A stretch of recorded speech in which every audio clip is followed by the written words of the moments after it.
हमारी political editor Aditi नागर इस समय हमारे साथ कनेक्टेड हैं। अदिति, जाहिर है ये माना ही जा रहा था प्रधानमंत्री मोदी जैसे ही बिहार पहुंचेंगे इन तमाम बातों का जिक्र होगा, लेकिन आज जब बात बिहार की हो रही थी तो मंच पर उद्घाटन करने से पहले, जो वर्चुअली उद्घाटन पीएम कर रहे थे, उससे पहले उद्घाटन करने के बाद जो है उन तमाम बातों का जिक्र वो कर रहे थे। लेकिन अब बिहार में जो पॉलिटिक्स है अदिति, वो एक अलग दिशा लेती हुई नजर आ रही है, क्योंकि आप जब भी हमारी चर्चा हुई है तो आखिर में क्या होता है ये बड़ा इंपॉर्टेंट होता है और वही एक नैरेटिव को सेट करता है, ऐसा आपने भी कई दफे कहा। अब ऐसे में प्रधानमंत्री मोदी द्वारा ये जो बातें रखी गई हैं, जो निश्चित तौर पर सही है भी, क्योंकि जिन शब्दों का इस्तेमाल किया गया वो कहीं से भी सही नहीं था, लेकिन अब इसे ही आधार बना करके अब गेम प्ले करने की शुरुआत की जा रही है। कांग्रेस और आरजेडी भी मजबूती के साथ खड़े हैं और आज प्रधानमंत्री मोदी ने संबोधन में इसी बात का जिक्र भी किया। जब हम सबको मिलकर ऐसे नैरेटिव जो या ऐसी बातों को कंडेम करने की जरूरत है। अगर किसी भी मंच पे इस तरह की भाषा किसी भी राजनेता, किसी भी व्यक्ति के लिए अगर इस्तेमाल होती है तो हमें इसे कंडेम करने की जरूरत है। तो बतौर पत्रकार, बतौर एक चैनल में जिम्मेदारी से मैं ये कहना चाहूंगी कि जाहिर तौर पे वो कोई भी व्यक्ति हो जो इस तरह के किसी भी अभद्र भाषा का इस्तेमाल करता है, तो जैसे कार्रवाई भी हुई है, पुलिस ने उसको पकड़ भी लिया है, तमाम बातें। अब बात करते हैं प्योर पॉलिटिक्स में पॉलिटिक्स की। तो ये नरेंद्र मोदी हैं। क्या किसी ने सोचा था कि आज महिला सशक्तिकरण के, जब ग्रामीण महिलाओं से प्रधानमंत्री मोदी बात कर रहे हैं, महिला सशक्तिकरण के ऐसे इस कार्यक्रम में ये प्रधानमंत्री इसका जिक्र करेंगे? आपने देखा कि कैसे लाठी भांजी बीजेपी के कार्यकर्ता भी बिहार में कर रहे थे, लेकिन उससे कुछ नहीं हुआ। पर प्रधानमंत्री नरेंद्र मोदी ने ना सिर्फ ये याद दिलाया, महिलाओं के सम्मान का जिक्र किया, महिला सशक्तिकरण के कार्यक्रम में ये बताया कि मेरी माँ ने साड़ी तक नहीं खरीदी, कैसे वो एक गरीब बच्चे को पालने के लिए, अपने बच्चों को पालने के लिए सफर करती रही और किस तरीके से अपमान हुआ, और कैसे प्रधानमंत्री नरेंद्र मोदी ने, देखिए गलत बात है, इस पे नाराजगी होनी चाहिए।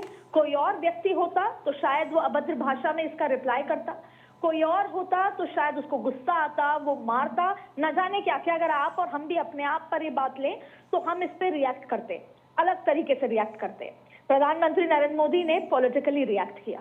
प्रधानमंत्री नरेंद्र मोदी ने ये कहा कि ये बात मेरी माँ की नहीं है, ये बात उन्होंने बिहार की महिलाओं, और बिहार की महिला नहीं, देश के महिलाओं की अस्मिता से जोड़ दी। प्रधानमंत्री ने ये भी याद दिलाया, पहले तो उनके अपमान का जिक्र किया और उसके बाद उन्होंने याद दिलाया कि बिहार का वो दौर, जब लालू का दौर था, उस समय तो माताएं ये चिंता करती थी कि क्या आज रात को बेटा लौट आएगा। तो आप देखिए कि किस तरीके से नैरेटिव प्रधानमंत्री ने बनाया, और अब तेज तरीके से इसको आगे तक लेकर जाया जाएगा। जब प्रधानमंत्री नरेंद्र मोदी हो, अमित शाह हो, बड़े लीडर्स जब जाएंगे बिहार पे तो बार बार इस बात का जिक्र करेंगे, क्योंकि नरेंद्र मोदी ने राज परिवार का जिक्र किया। राज परिवार कौन है?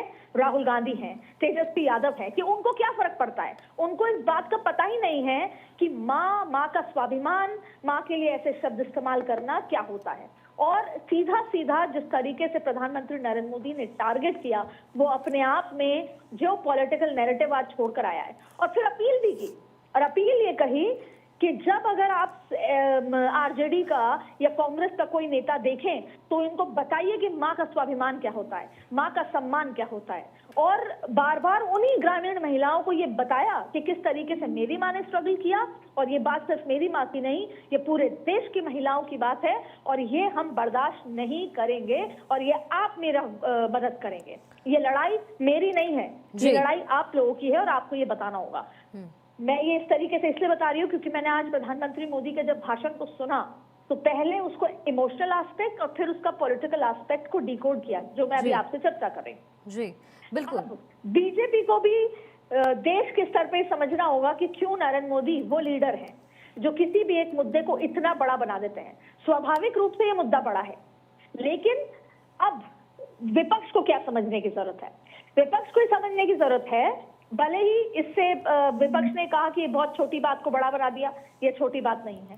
दूसरा, भले ही विपक्ष ये आज भी कहने की कोशिश कर रहा है कि ना उस व्यक्ति से हमारा कोई लेना देना था, पुलिस ने उसे पकड़ लिया, जिस मंच से उसने इस तरह की बात करी, वो मंच जिसने सजाया था वो भले ही आरजेडी कांग्रेस का नेता हो, लेकिन उससे हमारा कोई लेना देना नहीं।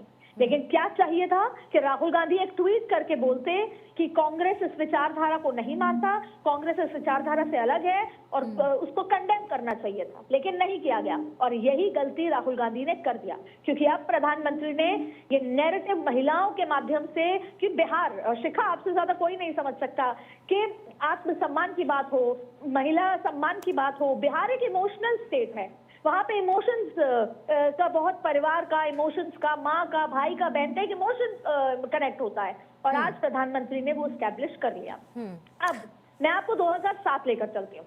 2007 का प्रधानमंत्री नरेंद्र मोदी का जो चुनाव था गुजरात का, उस समय सोनिया गांधी ने उन्हें मौत का सौदागर कहा था। वो चुनाव नरेंद्र मोदी के लिए आसान नहीं था, कांग्रेस एज में थी, लेकिन केवल मौत का सौदागर कहने के बाद किस तरीके से भावना पलट गई और नरेंद्र मोदी ने चुनाव जीत लिया।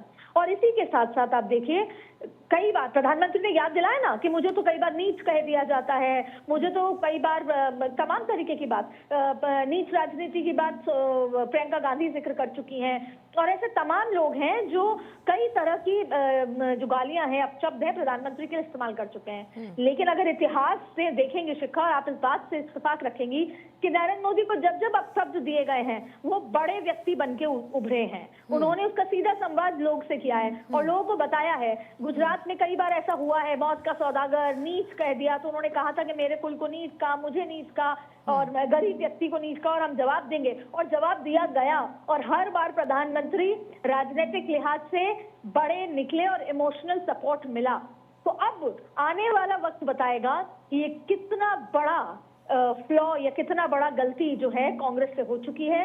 क्योंकि एक तरफ तो, मैं आखिरी बात से खत्म करूंगी, कि एक तरफ तो राहुल गांधी संविधान बचाने की यात्रा पर निकले हैं, एक तरफ तो हम कॉन्स्टिट्यूशनल उस तमाम तरीके की बातें कर रहे हैं, और दूसरी तरफ हम अनकॉन्स्टिट्यूशनल भाषा का इस्तेमाल भले ही राहुल ने नहीं किया। सही बात यह है कि राहुल ने नहीं करा, तेजस्वी ने नहीं करा, किसी एक व्यक्ति ने जो मंच पे पहुंचा, कभी कहा जा रहा है वो ऑटो वाला है, कभी कहा जा रहा है कुछ है, लेकिन उसका कंडेम करने की जरूरत थी, जो नहीं किया गया। और अब इसका फायदा प्रधानमंत्री नरेंद्र मोदी अपने हर एक भाषण में, भारतीय जनता पार्टी अपने हर एक भाषण में इसका फायदा लेंगी और इसका पॉलिटिकल माइलेज मिलेगा।